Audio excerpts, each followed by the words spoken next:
Welcome to African American Conservatives, the soul of the conservative movement. I'm your host, Marie Stroughter. And speaking of the soul of the conservative movement, today's guest, Jason Riley, is a return guest, and he will be discussing his new book about Thomas Sowell, who truly is the soul of the conservative movement. Jason Riley is an opinion columnist at the Wall Street Journal, where his column, Upward Mobility, has run since 2016. He's also a senior fellow at the Manhattan Institute and provides television commentary for various news outlets. Mr. Riley, a 2018 Bradley Prize recipient, is the author of several books, including The Black Boom, Please Stop Helping Us, How Liberals Make It Harder for Blacks to Succeed, which he was kind enough to discuss with us when it came out. And the book we'll be discussing today, Maverick, a biography of Thomas Sowell. Welcome to the show, Jason. Thank you for having me. Welcome back to the show. Thank you for having me back. I appreciate it. You're welcome. In the documentary, Thomas Sowell, Common Sense in a Senseless World, which you narrated, Dr. Sowell said something extremely interesting about his childhood in Harlem. We were much poorer than the people in Harlem or most anywhere else today. It was my last year or two at home that we finally had a telephone. But in another sense, in the sense of things you need to get ahead, I was enormously more fortunate than most Black kids today. What did Dr. Sowell mean by this? Well, what he meant was that he had a lot of loving adults around him when he was a child. Sowell was actually orphaned as an infant. His father died before he was born, and his mother died giving birth to a younger sibling. So Sowell was raised by a great aunt on his mother's side, and she had two adult children of her own, one of whom was married. And so Sowell was essentially raised by four adults as an only child. And that was the life he was living in Harlem that he was recalling when he made that statement. And so he's written elsewhere about the advantages of being an only child, period. No matter your race, no matter your background or what have you, firstborn children and only children tend to do very well in life. But he was talking there about the family structure that he was raised in and the importance of that, and contrasting that today with the breakdown of the family and how that has proven to be a disadvantage for a lot of Blacks, particularly low-income Blacks. And I can definitely relate to that, having grown up not well off myself, but also as an only child surrounded by loving adults. So the vocabulary that you pick up, the things that you're interested in, definitely are enhanced by that experience. Dr. Sowell's career, both as a student and professor, was often so contentious that one wonders if he might have been happier had he passed this tryout for the Brooklyn Dodgers. Why was he basically an academic nomad before settling down at Hoover? Well, partly it has to do with Sowell's personality. He's kind of a prickly guy. He doesn't suffer fools. And academia is a place where you kind of go along to get along. You have to learn to play well with others. He had kind of sharp elbows. So that's partly it. But what else was going on there is the time period in which Sowell was trying to make a career in academia. So this is the 1960s. And, this is a period of civil rights activism, women's rights activism, gay rights activism, anti-war activism. And a lot of these movements use the academy as a platform for expressing their views. So higher education was really going through a transformative period here, trying to find its way in the wake of all these social movements. And Sowell wanted to sort of teach the way he had been taught when he attended college in the 1950s. And that was increasingly difficult to do in the 1960s. So he's having these constant run-ins with faculty and administrators and students. No, you cannot be excused from class to go to an anti-war rally. No, we're not going to spend the whole class period talking about the latest news headlines. I'm here to teach economics, you're here to learn economics, and so forth. And that type of straightforwardness, that type of approach to teaching was increasingly out of style during a period when Tom was trying to establish himself in academia. And so you see him moving from school to school throughout the 60s, having run-in after run-in. And finally, he gets this offer in 1980 when he's at UCLA from the Hoover Institution, which is based at Stanford University. But Hoover doesn't say he has to teach, doesn't have to have office hours. He can just write and do research. And so he jumps at this opportunity, and that's where he has been ever since. And so yes, there's a trade-off there. In the book, I talk about some people who say they wish Tom had stuck it out in academia, that perhaps we'd have a lot more Thomas Sowell-like thinkers out there today if they had taken his classes, if they had studied under him, if he had been their dissertation advisors and so forth. And we don't have all that because Sowell's been at Hoover since 1980. But the trade-off there is, if he had stayed in the teaching, we probably wouldn't have all the books, all the newspaper columns, and I don't know if I'd give that up for anything. Very true, very true. As key as anything else to understanding Thomas Sowell is where he obtained his PhD. What can you tell us about the University of Chicago, its professors and its approach to economics that caused it to have such an impact in shaping Dr. Sowell as an economist and as a teacher? Well, the Chicago School of Economics, as it's known, is something that gained prominence, particularly under Milton Friedman, the Nobel-winning economist, and George Stigler, another Nobel-winning economist. And they were Sowell's mentors at the University of Chicago. Its reputation was a place where empiricism was taken very seriously. Economics wasn't just a theory, wasn't just about theoretical modeling, mathematics, and eloquent equations and so forth, which is how it was treated at places like Harvard and MIT. At Chicago, economics was about using this discipline to address real world problems, everyday problems, and taking again an empirical approach, following the facts where they lead. Sowell is someone who's much more interested in how a policy, not how it's intended to turn out, but how it actually turns out, what the experience has shown, and trying to determine the worthiness, the value of this policy or that policy. And that was very much a Chicago school way of thinking about public policy.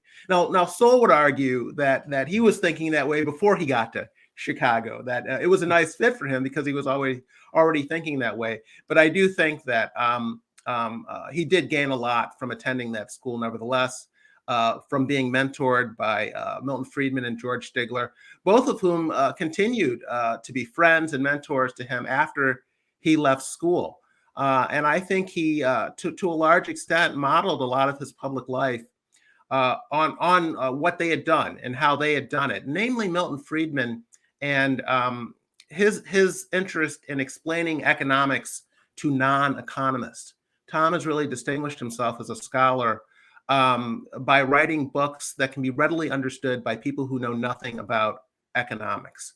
And Friedman was an advocate of that, very much so, increasing the economic literacy of Americans. Friedman thought that was very important, that scholars and intellectuals just didn't sit around talking to one another, but that they explained themselves and their discipline to people who were non-intellectuals. And Tom has written dozens of books attempting to do that. It's one of the reasons I've often said that he's the best college professor people have ever had, even if they never went to college, because he's used his books and his columns to explain these basic concepts to people. He thinks it's very important. And I think he got that coming out of Chicago.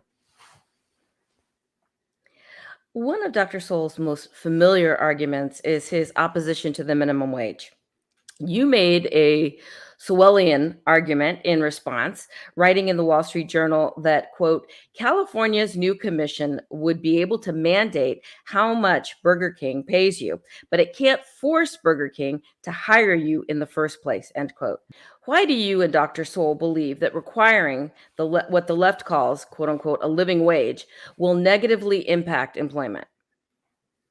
Well, it's because there are trade-offs to these policies, and that's something the left doesn't spend a lot of time talking about. They talk about the good intentions of their policies as if these policies only have good intentions. But there are trade-offs, there are downsides to pursuing a lot of these policies. So with the example of the minimum wage is, if you make the minimum wage and the minimum wage law mandates an increase, you will be better off, provided A, you keep your job, and B, you're still able to work the same number of hours you were working before. But none of those things are guaranteed. You not only may lose your job if you become more expensive to employ or have the number of hours you work reduced because you're too expensive to employ, you may not be hired in the first place if you are currently unemployed because you have become too expensive to hire. And so when people talk about using the minimum wage, particularly as an anti-poverty measure, they have to look at the trade-offs here. If you look at poor families today, people who are actually impoverished, what you see is not a bunch of people earning the minimum wage who need a raise. What you see are households where there are no workers.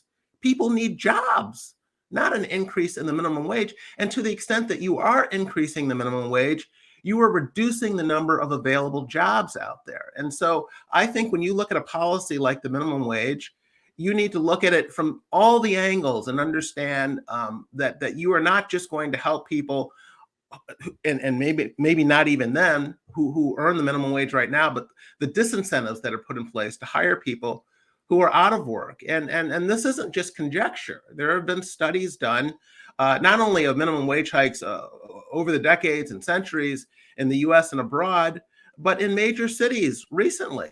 Seattle was one of the first cities to increase its minimum wage to $15 an hour incrementally over a multi-year period. And the University of Washington put out a study that said what the result here was that people who had been earning the minimum wage ultimately lost money.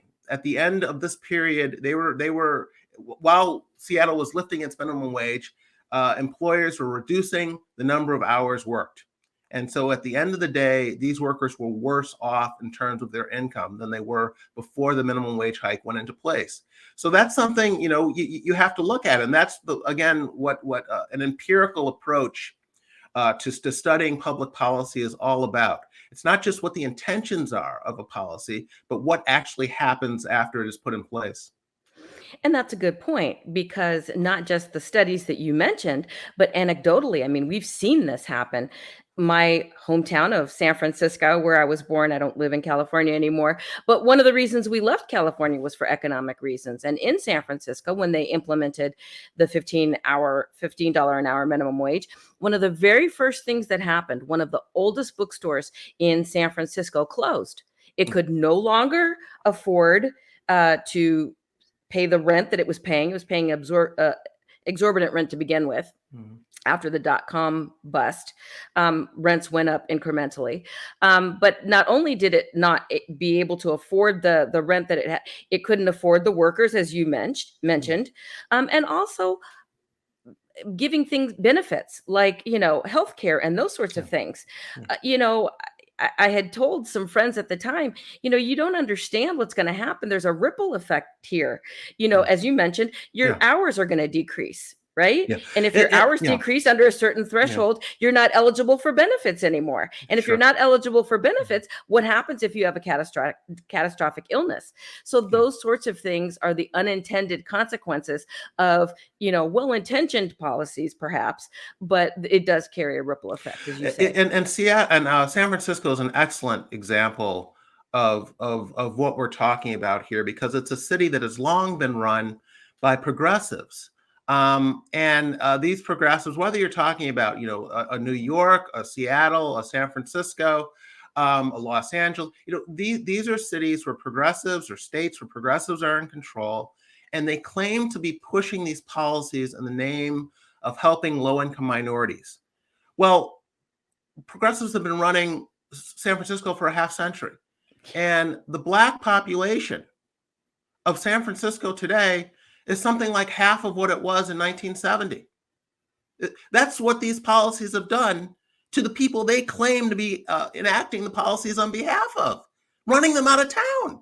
That's Whether it's making absolutely them too right. expensive to hire, whether it's putting in place zoning laws that make housing, affordable housing, impossible to build or not worth building at all. Policy after policy after policy. Even today with the soft on crime laws, with these, the soft on crime laws are primarily to the detriment of high crime neighborhoods because criminals tend to prey on their neighbors. So you are not helping Black people in general, law-abiding Black people who are the majority of Black people, by going soft on Black criminals. And yet you see these progressives pushing these policies that have these negative effects on the very groups they claim to care about most. That's absolutely right. I mean, as we've seen with the recall of Chesa Boudin, I mean, that whoever would have thought in San Francisco, of all places, that we would see something like that? But you're right. People said that he was soft on crime. All of these businesses who were essentially looted, legally looted, because they would not prosecute crime that was, I think it was like $950 and below. I Yeah, mean, that's just yeah, like, come on yeah, in, take what you yeah. need. And that's another thing that Sowell has talked about in contrasting his youth, growing up in the 40s and 50s, with what's going on today. You had not only the more intact families that he's looked back on in the first half of the 20th century that worked to the benefit of Black upward mobility, you also had much lower crime rates in Black communities. And it's very hard for upward mobility to occur when bullets are flying through a neighborhood. Businesses will not want to set up shop there, and so forth. And this chaotic environment that we have in so many of these communities is working to the detriment of upward mobility. And Sowell has argued that one of the reasons you saw faster progress in the first half of the 20th century, when obviously racism was much more rampant and legal in the sense of Jim Crow, you saw faster upward mobility in terms of incomes and home ownership rates and educational achievement back then than you see today, due to one, more intact Black families, but also due to lower crime rates in these communities. And those two things are, of course, related. That someone who grows up in an intact family, in a nuclear family, is much likely to have contact with the criminal justice system, much more likely to finish school, much less likely to become a teen parent, and so forth and so on. And we saw that, didn't we? In Ferguson, we saw that a lot of the looting and the rioting and all of those things impacted Black businesses more so than anything else. I mean, where do Oh people yeah, shop now? They never came back. Some of those shops never yeah. came back. Where do people go to cash checks? Where do people go to purchase their groceries? It decimated those neighborhoods, and those neighborhoods may never come back. And so you're Yeah. absolutely right. It has a detrimental effect. Yeah, there's the left likes to say that poverty leads to crime, but I think the truth is closer to the opposite of that. Businesses leave crime-ridden communities, jobs follow, property values fall. You mentioned Ferguson, but this has been a problem going back decades. The rioting in the 60s, these Yes. neighborhoods in Detroit and Watts, Los Angeles, and Washington, D.C., and Newark, New Jersey, have never fully recovered from what went on back then. And so that what we see going on can have very long-term consequences. That's absolutely right.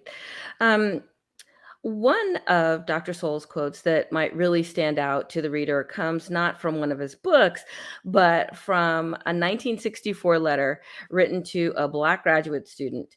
Dr. Sowell writes, quote, "With all due respect to the courage and dedication of the various civil rights groups, I think that when all the laws have been passed and all of the gates flung open, the net result will be one of tremendous anticlimax, unless there is a drastic change in attitude among Negroes," end quote. Would you describe the drastic change that he references, and have we seen it in your view? Well, what Sowell was doing back then was critiquing the direction of the civil rights movement at the time. Sowell had supported Brown versus Board of Education decision in the 1950s, thought it was the right thing to do. He supported the Civil Rights Act of 64 that he was referencing there. He would also support the Voting Rights Act of 1965 a year later. He thought that these things, though, were not enough to address underlying problems. And the problem that he saw was one of cultural development, the development of what economists call human capital, skills, behaviors, attitudes, and so forth. He thought that was much more important than what white people were doing to Black people. And that would continue to be much more important. And to the extent that the focus shifted away from that and toward more of a focus on what white people are doing instead of what Black people are doing, he thought that they were barking up the wrong tree. And at the time, what was happening in the civil rights movement was a shift away from equal treatment and toward special treatment for Blacks. And that is when Sowell started to part ways with the thinking of the traditional civil rights movement. They also started to focus more on attaining Black political power, thinking if we can just get more of our own elected, all the rest will take care of itself. And Sowell had studied and looked at what had happened among other groups in this regard here in the U.S., but also around the world, where underrepresented minorities had focused on economic development versus focusing on political achievement and political advancement. He'd seen vastly different outcomes, and he thought that this political route was the much, much less efficient route to go. And he has been borne out. I mean, he's been proven true by that over the decades, because this push for more political clout among Blacks by groups like the NAACP and so forth was successful on its own terms. Between 1970 and 2010, I think the number of Black elected officials in America rose from something like 1,500 to more than 10,000, including mayors of Detroit and Cleveland and Philadelphia and New York and Washington and Los Angeles and so forth, Black senators, Black congressmen, Black state legislatures, on down the road. But did this close the achievement gaps in schools? Did this close gaps in earnings? Did this reduce crime rates and so forth? And the answer is no. In fact, in a lot of these places, under Black leadership, those problems actually worsened. And that is not to say that they worsened because of Black leadership. What it is to say is that Black leadership was not going to be this elixir, this silver bullet that would take care of the cultural development that Sowell thought should be prioritized. That's absolutely right. Dr. Sowell is sometimes considered the latest and perhaps the last great representative of the classical liberal economic tradition, as we discussed earlier, a tradition that includes Adam Smith, John Locke, Hayek, Friedman.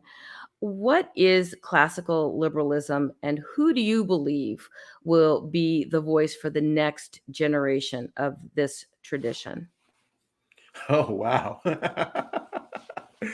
Well, the classical liberals are the ones you described there. It is the Adam Smith, it's the David Ricardos, the Thomas Malthus. These are British, Scottish intellectuals of the 18th century and the 19th century that laid the foundations for free market capitalism today. And Sowell is certainly writing and thinking in that tradition.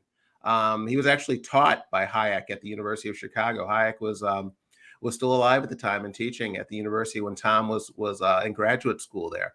And as I mentioned before, he studied under George Stigler and Milton Friedman as well, who also come out of that classical liberal tradition.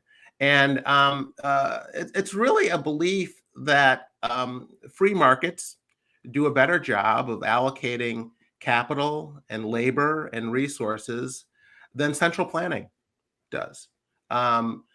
Even very, very, very smart central planners are not smarter than the free market is.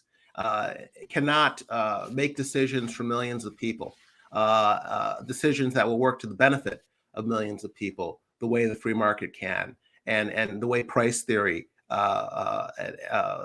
suggests that it will be able to.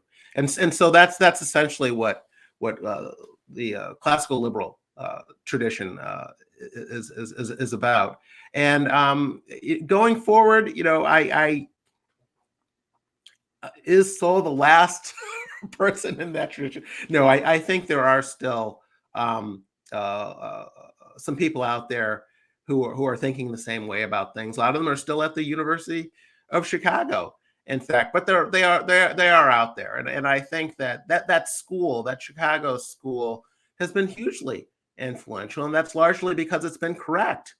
I mean, there's a reason there's no longer a Soviet Union, yet the United States has thrived. And it's because our economic system proved to be far superior to theirs and the rest of Eastern Europe's. And so, no, I don't. I mean, you look at the examples of Japan today, you look at the examples of South Korea. I mean, these are examples of the superiority of free market thinking. And so I think that that tradition will continue. It will continue to have its defenders out there.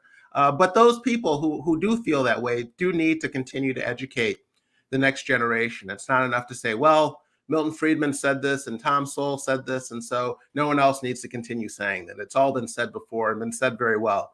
No, I think it's incumbent upon people who share those beliefs to continue to educate the next generation again and again and again. It's one of the reasons I wanted to write this book, because Sowell has been so influential and so important in spreading that free market message to people, again, who are non-intellectuals, people who don't know a lot about economics. And I was frankly frustrated that people out there knew names like Ta-Nehisi Coates and Nicole Hannah-Jones and Cornel West and Ibram Kendi, but not Thomas Sowell, because I think that he's written circles around those individuals, maybe around all of them put together. And it's not just the range of what he's written that surpasses them. It's also the depth and the rigor of his thinking. And I thought that this book was a way to introduce Sowell to a new generation. That's absolutely right. If you're just joining us, our guest this segment has been Jason Riley. His new book is Maverick, a biography of Thomas Sowell. Jason, how can our listeners best follow your work and find you online? Well, you can go to the Manhattan Institute website. If you Google the Manhattan Institute, you can find my work there. You can find me on Twitter at Jason Riley WSJ, and follow me on Twitter as well. And my books are available on Amazon, and so you can find the books there. It was wonderful to reconnect with you and have you back on the show. Actually, Dr. Sowell has said that he would be on the show, so we're hopeful that may still happen. Okay. But if you could put in a good word, wink, wink, nudge, nudge, that would be helpful. But it was great to have you back on the show. Thank you for having me. I enjoyed it. And now it's that time of the show where we bring in DK for a wrap up. Come on in, DK. Hello. There he is. Hello. How are you? I'm all right. How are you? Okay, that was a great interview. Well, thank you. Great guest. So, that always makes it much easier. What stood out for you today? Well, the discussion you had about the minimum wage, that really stood out, because it's just true what you said. If you get these minimum wage jobs, hourly jobs, and they raise your pay, they will cut your hours and they will try to cut your benefits. So it does not really benefit you in the long run. Not to mention the inflationary effect of everybody at McDonald's making $22 an hour. It hurts poor people more than rich people, obviously, because they eat at McDonald's more often. And of course, their paychecks are going to increase 46%. So there's a lot to be said against the minimum wage, and Sowell made it very articulately. So did Jason Riley. And it's interesting because people paint conservatives as, taking food out of granny's mouth and that we don't want anyone to get ahead. But I think we are sounding the alarm about policies like this and talking about what the unintended consequences are. And the example that I gave, the place that lost its business. I mean, this guy saved for this business for years and years and years, and it blew up in his face. I mean, the building as I said, he couldn't afford the rent anymore. So that had an effect on his landlord that was renting out that space to him. So that person loses the money. So there's this ripple effect that I don't think that people really take into account. And so, as you see now, San Francisco is a hot ghetto mess. There's the very, very wealthy, and then there's the very, very poor. And there really is no middle class. So folks like me have moved out. There are a lot of people that are just, rents are insane in San Francisco. So, definitely, I think that from a policy perspective, there's some merit to what we're saying, and people would do well to listen, I think. It's interesting to me how cruel many people on the left are regarding this issue. I listened to the intellectual leaders of the left, and I've had my battles with people online about this topic. I haven't been banned from every website on Facebook, just like half of them.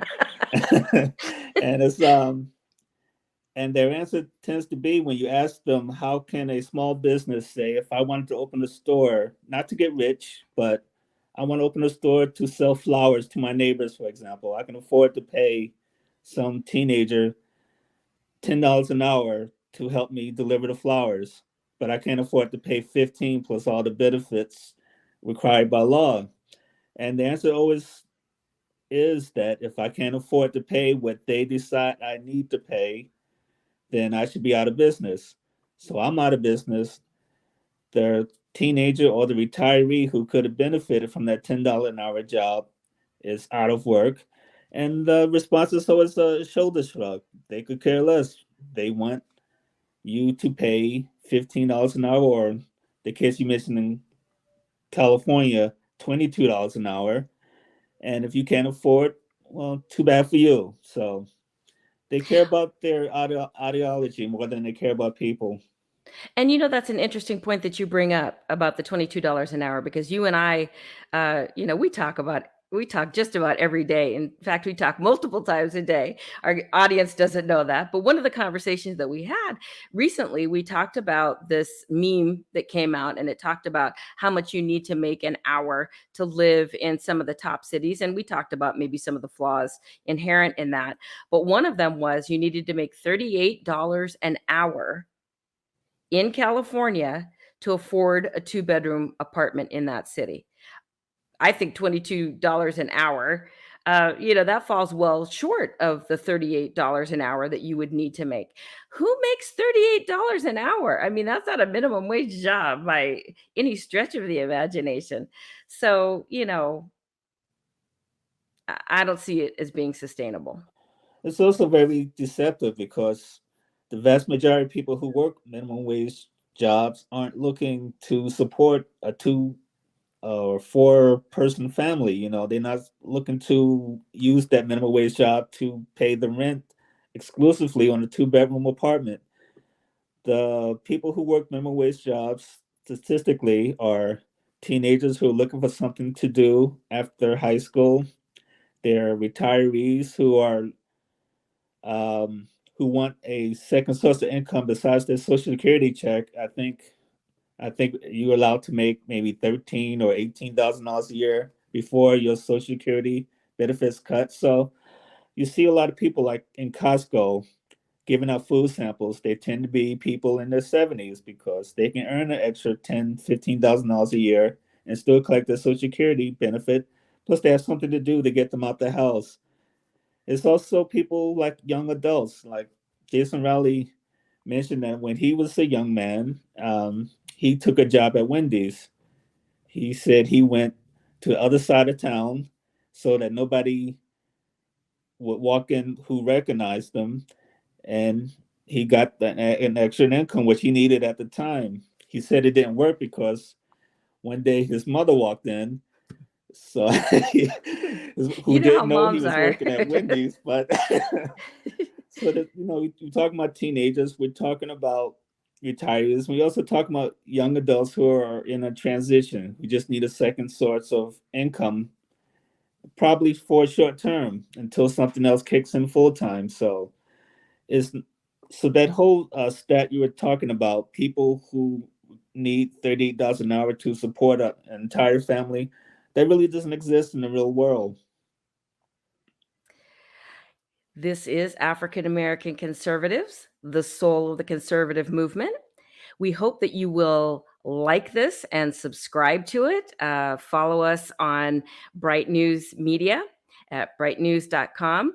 We are also on Spotify and Apple Podcasts at AACONS. Please subscribe. And also the Bright News YouTube channel. I'm Marie Stroughter. I'm DK is with us. I'm sorry, go ahead. I'm DK. And we are AACONS. Until next time, bye-bye.